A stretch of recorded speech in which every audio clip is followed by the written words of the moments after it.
প্ৰয়োগ কৰা বল বস্তুটোৰ হল বেগৰ পৰিৱৰ্তনৰ হাৰৰ সমানুপাতিক। কিন্তু আমি ইমানখিনি এনেকে নাজানো। আমি চবে যেতিয়া দ্বিতীয় সূত্ৰৰ কথা পাতো আমি এনেকে বুজি লওঁ যে m equal m a, m equal m a। আমি এইখিনিয়ে জানো, চবেই জানো। তুমি যাকে কথা লাগিলে তোমালোকৰ ক্লাছ 10 11 চব স্কুলতে বা প্ৰত্যেকজন মানুহে এইটো সূত্ৰ শুনিছে জীৱনত এবাৰ হ'লে m ইকুৱেল m। F মানে হ'ল ফোর্স, ফোর্স মানে বল, M মানে মাস মানে ভর, A মানে এক্সিলারেশন মানে ত্বরণ। বল সমান ভর পূরণ ত্বরণ। আমি এতিয়া এইটোৱে কৰিব লাগে যে এই সূত্ৰটো হয় নে নহয় এইটো আমি প্ৰমাণ কৰি দেখাব লাগে। হয় বুলিতো জানো, ইমান ডাঙৰ যদি বিজ্ঞানীয়ে কৈছে হয়ে, তথাপি আমি প্ৰমাণ কৰিম। তাৰ কাৰণে কি কৰিম, আমি কেইটামান বস্তু ধৰি ল'ব লাগিব। কি লিখিম চাবা, মই অলপ অলপ লিখি গৈছো। ধৰা হ'ল, বুজিব চেষ্টা কৰিবা ভালকে। এটা বস্তু আছে, বস্তুটোৰ ভৰ m। এটা বস্তু আছে, ধৰি লৈছো এটা বস্তু লৈছো, বস্তুটোৰ ভৰ কিমান m। m ভৰৰ বস্তু এটা u বেগেৰে গৈ আছিল। বেগ কিমান আছিলে u। ইয়াৰ ভৰ হ'ল m কেজি বা m এ ধৰিছো। এইটো কিমান বেগেৰে গৈছিল, u মিটাৰ পাৰ ছেকেণ্ড বেগেৰে গৈ আছিল। তাৰমানে বস্তুটোৰ প্ৰাৰম্ভিক বেগ কিমান হ'ব, কিমান স্পীডত গৈ আছিলে বস্তুটো। প্ৰাৰম্ভিক বেগ হ'ব বস্তুটোৰ u মিটাৰ পাৰ ছেকেণ্ড গৈ আছিলে। ধৰা এখন চাইকেল গৈ আছিলে, যেনেকে গৈ আছে তেনেকে গৈ আছিলে। আমি u মিটাৰ পাৰ ছেকেণ্ড লিখিলো। প্ৰাৰম্ভিক বেগ, প্ৰাৰম্ভিক বেগ জানো নহয়, আমি গতি চেপ্টাৰটোত পাইছিলো। কি কৰিলো, মই বাহিৰৰ পৰা বল প্ৰয়োগ কৰিলো।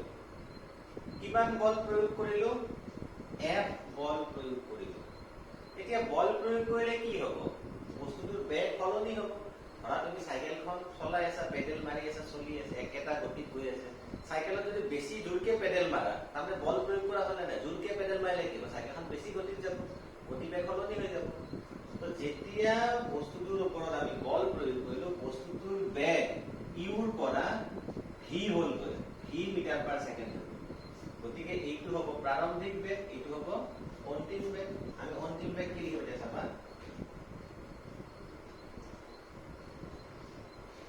অন্তিম বেগ লিখিছো আমি ভি মিটাৰ পাৰ ছেকেণ্ড। প্ৰাৰম্ভিক আছিলে ইউ মিটাৰ পাৰ ছেকেণ্ড, অন্তিম বেগ হ'ব ভি মিটাৰ পাৰ ছেকেণ্ড। এতিয়া কথাটো হ'ল, তোমালোকে অলপ ভালকে ভাবিছিলে গম পাবা যে বেগ যেতিয়া সলনি হ'ব, ইউৰ পৰা যেতিয়া ভি হ'ব, ধৰা 5 মিটাৰ পাৰ ছেকেণ্ড স্পীডত চাইকেল এখন গৈ আছে, অলপ পিছত 10 মিটাৰ পাৰ ছেকেণ্ড স্পীডত যাব। 5ৰ পৰা 10 হ'বলৈ টাইম লাগিব। তাৰমানে ইউৰ পৰা ভি বেগ পাবলৈ কিবাটো সময় লাগিছে, সময়খিনিক আমি ধৰিম টি। ইয়াতে কোনো আমি নাম্বাৰ দিয়া নাই, 1 2 3 4 দিয়া নাই, আমি কিছুমান আখৰেৰে বুজাইছো। টি ছেকেণ্ড, টি ছেকেণ্ড সময় লাগিছে। এইখিনি বস্তু আমি ধৰি লৈছো। কাহানীটো আৰু এবাৰ মনত পেলোৱা। এটা বস্তু আছে, বস্তুটোৰ ভৰ m কেজি, m কেজিৰ বস্তুটো u বেগেৰে গতি কৰি আছিলে। তাৰে ওপৰত আমি বল প্ৰয়োগ কৰিছো। কিমান বল, F বল বা F নিউটন বল প্ৰয়োগ কৰিছো। F বল প্ৰয়োগ কৰাৰ ফলত বস্তুটোৰ অন্তিম বেগ t সময়ৰ পিছত v মিটাৰ পাৰ ছেকেণ্ড হ'লগৈ। দৰকাৰ হ'লে মই যিকেইটা লাইন কৈছো ভালকে শুনি পঢ়ি লিখিম। এইখিনি বস্তু লিখা নাই। এতিয়া চাবা,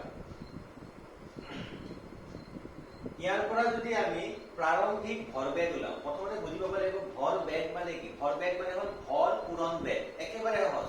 ভৰ বেগ কাক বোলে মই কোৱা নাই, তথাপি এতিয়াই কৈ দিছো মই। ভৰ বেগ মানে হ'ল ভৰ পূৰণ বেগ। গতিকে আমি প্ৰথমতে এটা কাম কৰো, প্ৰাৰম্ভিক ভৰ বেগ কিমান হ'ব, মানে আৰম্ভণিতে কিমান ভৰ বেগ আছিল লিখি লৈছো। প্ৰাৰম্ভিক ভৰ বেগ, প্ৰাৰম্ভিক ভৰ বেগ কিমান হ'ব, বস্তুটোৰ ভৰ কিমান আছিলে m, প্ৰাৰম্ভিক বেগ কিমান আছিলে u, প্ৰাৰম্ভিক ভৰ বেগ হ'ব m u। অন্তিম ভৰ বেগ চোৱা, অন্তিম ভৰ বেগ m। বস্তুটোৰ ওপৰত যেতিয়া বল প্ৰয়োগ কৰিবা, বস্তুটোৰ ভৰ সলনি হ'ব নেকি? তুমি এখন চাইকেল বেছি জোৰকে পেডেল মাৰিলে চাইকেলখন 10 কেজি জেগাত 20 কেজি হ'ব নেকি? সদায় ভৰ একে থাকিব। যি সলনি হয় কি হ'ব, বেগ। গতিকে বেগটো সলনি হ'ল, m টো m এ থাকিব, u টো কি হৈ গ'ল, v হৈ গ'ল। ভৰ বেগ মানে হ'ল ভৰ পূৰণ বেগ, ভৰ পূৰণ বেগ। আমি এটা লিখি লৈছো।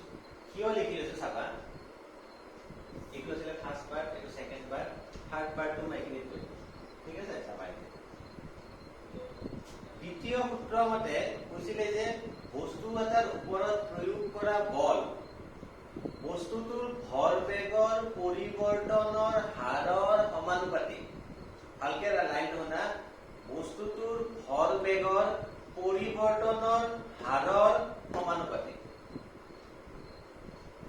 বস্তুটোৰ ওপৰত প্ৰয়োগ কৰা বল, কিমান বল প্ৰয়োগ কৰিছে এইখিনি আহি আছে ন? প্ৰয়োগ কৰা বল সমানুপাতিক, সমানুপাতিক চিন এইটো।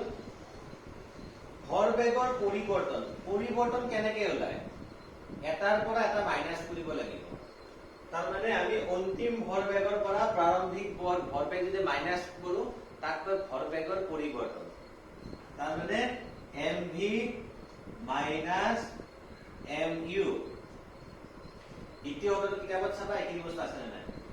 বস্তু এটাৰ ওপৰত প্ৰয়োগ কৰা অসন্তুলিত বল বস্তুটোৰ ভৰবেগৰ পৰিৱৰ্তনৰ হাৰৰ সমানুপাতিক। এতিয়ালৈকে আমি ভৰবেগৰ পৰিৱৰ্তনে পাইছো, হাৰ হোৱা নাই। হাৰ মানে হল হৰণ সময়। এতিয়া চোৱা, ভৰবেগৰ পৰিৱৰ্তনৰ হাৰৰ সমানুপাতিক। কোন সমানুপাতিক? বল। তাৰমানে বল যিমান বেছিকে দিম সিমান বেছি ভৰবেগ পৰিৱৰ্তন হ'ব। এতিয়া কথাটো আহিল, এইখিনি কথা তোমালোকে পাইছা ক্লাছ 8 ৰ পৰা যে আমি সমানুপাতিক চিনটো উঠাই দিব লাগে, সমান চিন দিব লাগে। যেতিয়া আমি সমান চিন দিম এটা আমি ধ্ৰুৱক ব্যৱহাৰ কৰিব লাগিব, এইটোকে সমানুপাতিক ধ্ৰুৱক, এইটো থাকিব। যে বাকিখিনি আমি লিখি দিলো mv মাইনাছ mu বাই t। খেলি মেলি নকৰিবা, এইখিনি ফাৰ্ষ্ট পাৰ্ট, এইখিনি সেকেন্ড পাৰ্ট, এইখিনি থাৰ্ড পাৰ্ট। k এর মান 1 হয় ইয়াতে, তো k এর মান 1 হলে k ইকুয়াল 1, এটো উঠি যাব k টো। f সমান m কমন লৈছা, m কমন ললো, কি হ'ব? v মাইনাছ u বাই t। এতিয়া চোৱা, f m তোমালোকে গতি ক্ষেত্ৰত পাইছিলা v মাইনাছ u বাই t মানে হল ত্বৰণ। পাইছিলা না? অন্তিম বেগ মাইনাছ প্ৰাৰম্ভিক বেগ হৰণ সময় মানে হল ত্বৰণ। ঠিক আছে, আমি পালো না এইটো।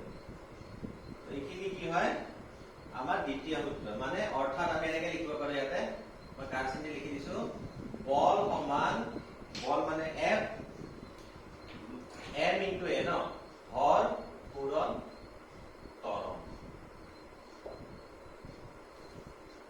এইটোৱে আমাৰ প্ৰমাণ আছে। খালি ধৰা হলখিনি মই এনেকে শৰ্টকে লিখিছো, তোমালোকে ধুনীয়াকে তিনিটামান লাইনত লিখিব লাগিব। কাৰণ দ্বিতীয় সূত্ৰত ক'ব বিচাৰিছে তুমি যিমান বেছি বল এটা প্ৰয়োগ কৰিবা সিমান বেছি বস্তুটো ত্বৰণ হ'ব। তোমালোকে ত্বৰণ মানে জানা, ত্বৰণ মানে হল বেগৰ পৰিৱৰ্তন। যদি এটা বস্তু একে বেগত গৈ আছে, ধৰা 5 মিটাৰ পাৰ ছেকেণ্ড স্পীডত এটা বস্তু গৈ আছে, যদি 5 মিটাৰ পাৰতে গৈ আছে, 5 মিটাৰ পাৰ ছেকেণ্ড স্পীডতে গৈ আছে, তাৰমানে ত্বৰণ হোৱা নাই। ত্বৰণ মানেই হল বেগৰ পৰিৱৰ্তন। হয় বেগ বাঢ়িব নহলে কমিব। এই বেগ বাঢ়িবলে বা কমিবলে হলে বস্তুটোৰ ওপৰত আমি সদায় বল প্ৰয়োগ কৰিবই লাগিব।